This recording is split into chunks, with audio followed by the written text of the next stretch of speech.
오늘 새벽 우리에게 주신 하나님의 말씀은 열왕기상 17장입니다. 구약성경 544면입니다. 길르앗에 우거하는 자 중에 디셉 사람 엘리야가 아합에게 말하되, 내가 섬기는 이스라엘의 하나님 여호와께서 살아계심을 두고 맹세하노니 내 말이 없으면 수년 동안 비도 이슬도 있지 아니하리라. 여호와의 말씀이 엘리야에게 임하여 이르시되, 너는 여기서 떠나 동쪽으로 가서 요단 앞 그리 시냇가에 숨고 그 시냇물을 마시라. 내가 까마귀들에게 명령하여 거기서 너를 먹이게 하리라. 그가 여호와의 말씀과 같이 하여 곧 가서 요단 앞 그릿 시냇가에 머물매 까마귀들이 아침에도 떡과 고기를 저녁에도 떡과 고기를 가져왔고 그가 시냇물을 마셨으나 땅에 비가 내리지 아니하므로 얼마 후에 그 시내가 마르니라. 여호와의 말씀이 엘리야에게 임하여 이르시되, 너는 일어나 시돈에 속한 사르밧으로 가서 거기 머물라. 내가 그곳 과부에게 명령하여 네게 음식을 주게 하였느니라. 그가 일어나 사르밧으로 가서 성문에 이를 때 한 과부가 그곳에서 나뭇가지를 줍는지라. 이에 불러 이르되, 청하건대 그릇에 물을 조금 가져다가 내가 마시게 하라. 그가 가지러 갈 때 엘리야가 그를 불러 이르되, 청하건대 내 손에 떡 한 조각을 내게로 가져오라. 당신의 하나님 여호와께서 살아계심을 두고 맹세하노니 나는 떡이 없고 다만 통에 가루 한 움큼과 병에 기름 조금뿐이라. 내가 나뭇가지 둘을 주워다가 나와 내 아들을 위하여 음식을 만들어 먹고 그 후에는 죽으리라. 두려워하지 말고 가서 내 말대로 하려니와 먼저 그것으로 나를 위하여 작은 떡 한 개를 만들어 내게로 가져오고 그 후에 너와 네 아들을 위하여 만들라. 이스라엘의 하나님 여호와의 말씀이 나 여호와가 비를 지면에 내리는 날까지 그 통에 가루가 떨어지지 아니하고 그 병에 기름이 없어지지 아니하리라 하셨느니라. 그가 가서 엘리야의 말대로 하였더니 그와 엘리야와 그의 식구가 여러 날 먹었으나 여호와께서 엘리야를 통하여 하신 말씀같이 통에 가루가 떨어지지 아니하고 병에 기름이 없어지지 아니하니라. 이 일 후에 그 집 주인 되는 여인의 아들이 병들어 증세가 심히 위중하다가 숨이 끊어진지라. 여인이 엘리야에게 이르되, 하나님의 사람이여, 당신이 나와 더불어 무슨 상관이 있기로 내 죄를 생각나게 하고 또 내 아들을 죽게 하려고 내게 오셨나이까?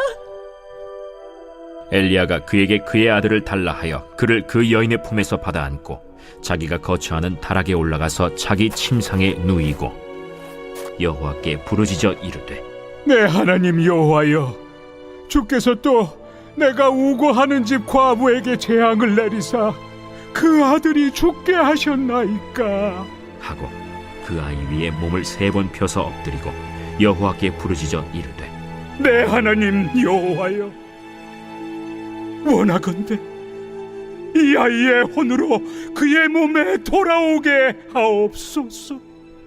여호와께서 엘리야의 소리를 들으심으로 그 아이의 혼이 몸으로 돌아오고 살아났지라.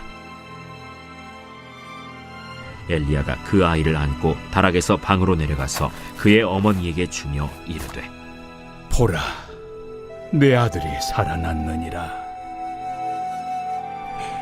내가 이제야 당신은 하나님의 사람이시오, 당신의 입에 있는 여호와의 말씀이 진실한 줄 아노라 하니라. 오늘도 주님의 말씀을 깨달아 말씀대로 살아가는 복된 한 날 되시기를 바랍니다. 우리가 말씀을 묵상할 때 현재에서 과거의 일들을 보다 보니 하나님과 함께 동행했던 이스라엘 백성이 어떻게 이렇게 악한 일을 하는가, 또 어떻게 그렇게 살 수 있는가 하는 의구심을 가질 때가 있습니다. 또는 우리는 그렇게 하지 말아야 하지라고 생각하며 조금 그들을 폄하할 때가 있습니다. 열왕기상의 말씀을 보면 사사기 이후에 사사시대만 하더라도 각자의 소견에 옳은 대로 행하였다라는 것이 주제였다면 열왕기 서에 보면 왕들의 잘못된 길을 우리가 말씀을 통해 보게 됩니다. 왕들이 어떻게 그렇게 악할 수 있을까? 하나님께서 세운 왕인데 왕들이 하나님을 더 잘 섬기면 참 좋았을 텐데 라는 생각도 하게 됩니다. 그러나 이 왕들이 하나님께서 세우신 왕임에도 불구하고 왕들이 스스로 주변의 가나안 땅의 왕들과 비교하기 시작합니다. 이 가나안 땅 왕들은 일반 다른 나라들의 왕들로서 권력과 힘을 가지면서 모든 것을 휘두를 수 있는 그런 막강한 힘을 갖게 되죠. 그 모습이 부러웠습니다. 그래서 가나안 땅의 그 풍요로움에 도취되는 것뿐만 아니라 이 주변 나라들의 왕의 모습을 따라하는 것이 그 당시 특별히 북이스라엘의 왕들이 취했던 방식입니다. 그러다 보니 하나님께서 세우셨다는 것을 잊게 되죠. 하나님께서 세우신 왕임에도 불구하고 자신들의 정체성을 잊고 일반 세속적인 왕과 똑같은 모습으로 나라를 다스리게 됩니다. 사실 이 모습은 동서고금을 망라하고 모든 왕들이 가지고 있는 권력의 속성이기도 합니다. 근데 이것을 이미 사무엘이 경고하지 않았습니까? 진정한 이스라엘의 왕은 하나님이시다라는 것을 선포했음에도 불구하고 백성들이 요구해서 이렇게 왕을 세우며 이상한 길로 가게 되죠. 어제 말씀에 시작된 이 오므리 왕조를 조금 주목해서 보아야 합니다. 여로보암의 왕조도 그랬고 바하사 왕조도 그랬고 그 다음에 시므리 잠시 7일 동안 태평천하를 이루고 그리고 나서 오므리 왕조가 시작되죠.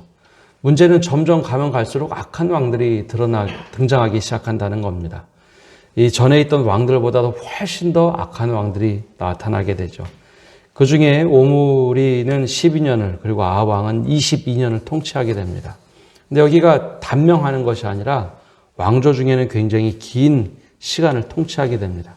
바로 이 아합 왕이 되었을 때 가장 악한 일들을 많이 하는데 바로 산당과 아사랴상을 곳곳에 만들고 시돈 여인 이세벨을 아내로 맞이하면서 급기야 다른 길로 가게 됩니다. 근데 이것이 무엇이 문제였을까요? 다른 무엇보다도 시돈 사람 이세벨을 아내로 맞이하면서 바알신을 공식적으로 섬기는 모습을 취하게 됩니다. 즉 하나님을 섬긴다면서 풍요의 신 바알을 섬기게 되죠. 이때 하나님께서 이 모습을 보면서 그냥 죄악을 묵과하시는가? 아니요, 사람을 일으켜 세우시기 위하여 준비합니다. 우리가 잘 아는 엘리야입니다. 하나님께서 그냥 아합 왕만 폐위시키면 될 것이다 라고 생각하지 않으셨던 것 같습니다. 여로보암 왕조도 바하사 왕조도 보면 왕조를 바꿨다고 해서 이스라엘 백성들의 모습이 바뀌었는가? 북이스라엘이 끊임없이 죄악된 길로 갑니다. 그러니 왕만 바꾸는 것이 아니라 이 나라 전체에 하나님께서 살아계심을 보이셔야만 했고 그래서 한 사람 엘리야 선지자를 통해서 이 일을 준비시킵니다. 그렇다면 이 엘리야를 어떻게 준비시키는가? 3번의 단계를 통해서 오늘 말씀에 준비시키는 것이 등장합니다. 엘리야의 오늘 말씀을 보면 엘리야가 등장을 하는데 그는 디셉 사람입니다. 근데 1절에 제일 먼저 했던 것이 하나님께서 명령을 하셨는지 아닌지는 정확하게 등장하지는 않지만 아합 왕에게 가서 선포하는 말씀이 있습니다. 오늘 1절 말씀을 보면 이렇게 기록되어 있죠. 길르앗에 우거하는 자 중에 디셉 사람 엘리야가 아합에게 말하되 내가 섬기는 이스라엘의 하나님 여호와께서 살아계심을 두고 맹세하노니 내 말이 없으면 수년 동안 비도 이슬도 있지 아니하리라. 이것을 선포합니다. 근데 이것이 어떤 의미일까요? 비가 오지 아니하겠다. 기근이 들게 하겠다. 이것은 아합 왕이 섬기는 바알신에 대한 도전입니다. 이 바알신은 가나안 땅의 비를 관장하는 풍요의 신이다라고 알려져 있습니다. 이 비를 관장하는 바알신을 섬기는 아합 왕에게 가서 내가 말하기 전에는 이 땅의 비를 하나님께서 그치게 하겠다. 그러면서 하나님을 이렇게 표현하죠. 내가 섬기는 이스라엘의 하나님 여호와께서 살아계심을 두고 맹세하노니. 지금 이 땅에 살아계신 하나님에 대해서 선포를 하는 겁니다. 하나님께서 노하셔서 비를 그치게 하겠다. 그 이야기는 내가 섬기는 바알신이 잘못된 것이다. 하나님이 이 땅을 다스리는 분이다라는 것을 선포한 겁니다. 근데 이때만 해도 아합 왕의 권력이 대단했습니다. 말 한마디면 사람 죽이는 것 일도 아니었죠. 그러자 하나님께서는 아합 왕을 피해서 엘리야를 훈련시키는데 세 가지 방법을 훈련시킵니다. 첫 번째는 그릿시냇가에 숨도록 합니다. 그러면서 하나님께서 먹고 마시는, 사람의 가장 기본적인 먹고 마시는 일을 훈련을 시킵니다. 풍요의 신을 제압하고 비를 그치게 한 뒤에 그릿시냇가에 가서 먹고 마시는 것을 책임지시는데, 첫 번째는 그릿시냇가에 가서 마시는 일은 해결하셨습니다. 이 바알 신을 제어하면서 비가 그쳐도 당장 마시는 일을, 물을 공급하셨죠. 그리고 나서 음식을 공급하시는데 까마귀를 통해서 음식을 처음에 공급하십니다. 산속에 있었기 때문에 누가 와서 먹을 것을 챙겨줄 사람이 없는데 하나님께서는 만나와 메추라기를 보내시고 반석에서 물이 나게 하셨던 것처럼 먹고 마시는 문제를 해결합니다. 하나님께서 너 하나쯤이야, 그거 괜찮다. 하나님의 사람에게 먹고 마시는 것, 이것으로 사람들에게 휘둘리지 않도록 합니다. 즉 사람들은 다 풍요의 신 바알신에게 절할지 모르지만 하나님의 사람은 먹고 마시는 것에, 특별히 금전적인 것에 의지하지 않도록 하나님께서 훈련을 시키시죠. 이것은 하나님의 사람들에게는 모두 다 동일한 것 같습니다. 금전적인 문제나 먹고 마시는 문제에 있어서 휘둘리지 않도록 하는 것, 이것이 하나님의 사람이 훈련받는 것 중에 하나입니다. 그래서 이것 때문에 위험한 일을 하지 않도록, 혹은 잘못된 길을 선택하지 않도록, 이 목회자도 마찬가지인 것 같습니다. 그 일에 휘둘리지 않도록 하나님께서는 훈련을 시키십니다. 엘리야를 그렇게 훈련시키셨습니다. 먹고 마시는 문제 하나님께서 해결하도록. 그런데 시간이 흐르자 비가 그치고 오랜 시간이 가자 그릿시내도 마르게 됩니다. 이제는 두 번째 하나님께서 훈련을 시키시는데 시돈으로 가도록 하죠. 시돈에 속한 사르밧으로 가도록 합니다.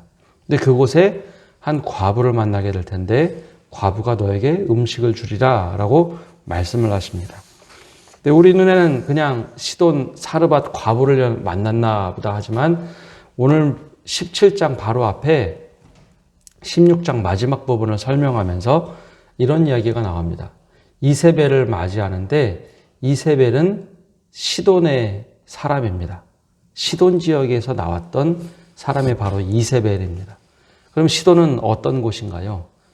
바알을 섬기는 중심지 중에 하나입니다. 이세벨이 그곳에서부터 와서 아합 왕과 결혼을 하게 되는데 바로 적진 한복판으로 하나님께서 몰아넣으신 것이죠. 근데 그곳에 이미 기근이 심해졌습니다. 이 사르밧 과부도 집안에 먹을 것이 하나도 없는 여인이었습니다. 근데 사실 엘리야는 이 정황에 대해서는 몰랐죠. 그곳에 가서 한 여인을 만나게 되는데 하나님께서 예비해 놓은 여인이라는 것을 알게 됩니다. 그리고 나서 그 여인에게 제일 먼저 부탁을 하죠. 나에게 마실 물을 달라. 모든 지역에 기근이 있었기 때문에 마실 물이 귀한 곳임에도 불구하고 그 여인이 마실 물을 가지러 갑니다. 이 여인이 맞구나 생각을 하면서 이 여인에게 부탁을 합니다. 나에게 먹을 것을 가져달라라고 부탁을 하죠. 근데 그 여인의 반응이 조금 독특합니다. 이 여인이 이렇게 얘기합니다. 나는 떡이 없고 다만 통에 가루 한 움큼과 병에 기름 조금뿐이라 내가 나뭇가지 둘을 주워다가 나와 내 아들을 위하여 음식을 만들어 먹고 그 후에는 죽으리라. 무슨 말일까요? 집에 먹을 것이 하나도 없다는 이야기입니다. 먹을 떡은 없고 한 움큼, 가루 한 움큼, 그리고 병에 기름, 그걸 반죽해서 먹고 죽을 수밖에 없는 상황에 처했습니다. 그럼에도 불구하고 엘리야가 요청을 하니 그것을 내어놓아서 서로 쪼개서 먹을 수 있도록, 내어놓으려고 마음이 있다라는 것을 발견하게 되죠. 사실 일반적으로 이런 모습을 딱 만나게 되면 웬만한 사람도 음식을 달라 소리를 할 수가 없어요. 근데 하나님께서 허락하셨던 방법대로 엘리야는 그 여인에게 요청을 했고 그 여인은 순전한 마음으로 그 떡을 내어줍니다. 그러자 엘리야가 그 여인에게 이야기합니다. 두려워하지 말고 가서 내 말대로 하려니와 먼저 그것으로 나를 위하여 작은 떡 한 개를 만들어 내게로 가져오고 그 후에 너와 내 아들을 위하여 만들라. 떡을 하나밖에 만들 수 없는데도 불구하고 내 말대로 행하라 라고 권면을 합니다. 엘리야도 하나님의 음성을 듣고 이 여인에게 테스트를 한 거죠. 근데 그 여인이 순수한 마음으로 그것을 그렇게 행하며 가져다 줍니다. 그때 엘리야가 얘기했던 것이 있습니다. 내가 믿는 하나님께서 말씀하시기를 비가 오기 전까지 내 통의 가루와 내 병의 기름이 떨어지지 아니하리라 라고 이야기를 합니다. 근데 그 여인이 실제로 그것을 그대로 믿고 엘리야에게 음식을 가져다 줍니다. 그래서 죽지 않고 살아갈 수 있는 날이 여러 날이 지속이 되죠. 처음에는 음식에 대한 훈련, 먹고 마시는 것에 대한 훈련을 자연 속에서 이루었다면 두 번째는 사람들과 함께 살아가면서 먹고 마시는 훈련을 하나님께서 시키십니다. 근데 놀라운 것은 처음엔 엘리야 혼자만 책임지면 됐지만 이번에는 전혀 모르는 사르밧 여인 그 가정을 책임지며 하나님의 기름 부으심을 통해서 먹고 마시는 문제를 해결합니다. 그것도 시돈이란 땅에서 바알이 관장한다고 생각된 예루살렘이 아니라 시돈 땅에서 하나님께서 그 일을 행하시죠. 그래서 엘리야가 하나님의 살아계심에 대해서 더 깊이 생각을 하게 됩니다. 근데 며칠이 지나고 나서 이 여인의 아들이 심한 열병을 앓다가 죽게 됩니다. 그래서 이 여인이 막 엘리야에게 따지죠. 어떻게 해서 왜 내 죄가 생각나게 하십니까? 근데 원래 이 여인이 했던 말이 있습니다. 먹을 음식이 떨어져서 엘리야에게 뭐라고 얘기했나요? 내가 마지막 음식을 먹고 아들과 함께 죽어야 됐다. 내가 더 이상 살아갈 수가 없다. 사실 삶에 대한 포기를 했던 여인입니다. 그러나 엘리야를 만나고 먹고 마시는 문제가 해결되고 시간이 흐르며 같이 먹고 마셨는데 아들이 갑자기 죽게 되자 엘리야에게 탓합니다. 내가 믿는 바알 신이 아니라 하나님의 사람이 우리 집에 와서 문제가 생겼다는 것이죠. 그러면서 왜 내 죄에 대해서 생각나게 하시는가? 과부였기 때문에 이미 남편이 죽었습니다. 근데 아들이 죽자 인과응보에 대해서만 생각을 합니다. 이거 분명히 내 죄 때문에 죽은 것이다. 그러면서 막 하나님의 사람에 대해서 탓을 합니다. 그때 엘리야가 다른 이런 방구하지 않고 그 아이를 달라라고 하고서 자신이 기거하는 다락방에 올라가서 열심히 하나님께 울부짖으며 기도를 합니다. 그리고 하나님이 그 기도를 들으시고 떠났던 영이 다시 혼이 돌아오고 이 아들이 살아나게 되죠. 그리고 아들을 여인에게 내어줍니다. 그때 이 여인이 마지막으로 하는 말이 있습니다. 24절에 보면 여인이 이렇게 얘기하죠. 여인이 엘리야에게 이르되 내가 이제야 당신은 하나님의 사람이요 당신의 입에 있는 여호와의 말씀이 진실한 줄 아노라 하니라. 그 전까지만 해도 시돈에 살던 사르밧 이 과부는 하나님의 사람에 대해서 믿지도 않았고 하나님에 대해서 그냥 이 정도 하시는 분인가 보다라고만 생각을 했습니다. 엘리야 자신도 하나님의 사람으로서 인정받았던 일은 이번이 말씀을 보면 처음입니다. 죽은 자를 살아나도록 하시는 하나님, 죽음에서 생명을 주시는 하나님. 세 번의 경험을 통해서 엘리야는 자신이 하나님께 속했던 사람, 하나님께 붙잡힌 사람이라는 것을 깨닫게 되죠. 첫 번째는 자연 속에서 먹고 마시는 문제를 해결합니다. 두 번째는 적진에서 시돈 땅에서 먹고 마시는 문제를 해결해 주시죠. 그것도 시돈에 있는 여인, 어느 누구도 의지할 수 없는 여인, 아무것도 없는 여인을 통해서 하나님께서 먹고 마시는 문제를 해결시키십니다. 마지막에는 죽음과 생명이 어디에 있는지 하나님께서는 시돈 땅에서 내가 생명이다라는 것을 보여주고 시돈의 그 여인을 통해서 당신은 하나님의 사람이요 하나님께서 살아계심을 내가 믿을 수 있다라는 이야기를 듣게 됩니다. 그래서 하나님의 사람으로 엘리야가 준비가 되어집니다. 그 다음 장부터 우리가 잘 아는 엘리야가 아합을 만나서 대결하는 모습으로 넘어갑니다. 이런 준비가 없었다면, 갑자기 하나님의 사람을 준비시키기 위해서 이런 여정이 없이 갑자기 아합에게 가서 무조건 싸우라고 한다면 과연 엘리야가 싸울 수 있었을까요? 아마 그러기엔 참 어려웠을 겁니다. 근데 하나님은 놀라운 방법으로 3가지 방법을 통해서 엘리야를 준비시킵니다. 우리의 삶도 마찬가지입니다. 하나님께서 우리를 사용하시기 위하여 준비하시는 여정이 있습니다. 때로는 그 여정이 우리가 이해가 가지 않고 납득이 가지 않을 때가 있습니다. 근데 그럼에도 불구하고 하나님은 그 여정을 통해서 우리가 하나님의 사람으로 살아갈 수 있도록 준비를 시키십니다. 근데 이 준비 과정에 내 생각이 너무 많아서 잘 따라가지 못하면 반쪽짜리 준비가 되지 않을 때가 있어요. 그런 엘리야는 철저하게 하나님의 사람으로 준비가 되어집니다. 우리에겐 하나님께서 쓰시기 위하여 어떤 준비를 시키시는지 우리 스스로 한번 돌아보시고, 또 하나님의 사람으로 사용되어진다는 것이 때로는 어렵기도 하지만 굉장히 다이나믹한 방법으로 쓰시고 계시다는 것, 이것을 말씀을 통해서 깨달아 분별하시는 성도 여러분 되시기를 바랍니다. 기도하겠습니다. 하나님, 오늘도 저희가 말씀을 통해 또 한 가지를 깨닫습니다. 하나님께서 이스라엘을 변화시키기 위하여 한 사람을 통해 이루어 가실 때 그 사람을 준비시키신다는 것을 경험합니다. 하나님, 우리에게 말씀을 통하여 준비시키는 것이 무엇인지 우리가 깨닫게 하여 주옵소서. 엘리야는 분명 하나님께서 먹고 사는 문제를 해결하시고, 또한 사람들을 통해서 해결하시고, 또한 결과적으로 죽음과 생명이 누구에게 있는지 그것을 보여줌으로 훈련시키는 것을 보게 됩니다. 하나님, 우리에게 훈련시키실 때 우리가 주님의 뜻을 잘 분별하고 깨달을 수 있도록 은혜 내려주시고, 하나님의 뜻이 어디 있는지 온전하게 깨닫게 하여 주옵소서. 그래야 하나님의 사람으로 정말 하나님의 일을 잘 감당할 수 있는 사람으로 훈련시키고 준비시켜 주옵소서. 코로나19로 인해서 많은 상황이 어렵습니다. 하나님, 곳곳에서 아무 증상 없이 갑자기 발병하는 모습을 보게 됩니다.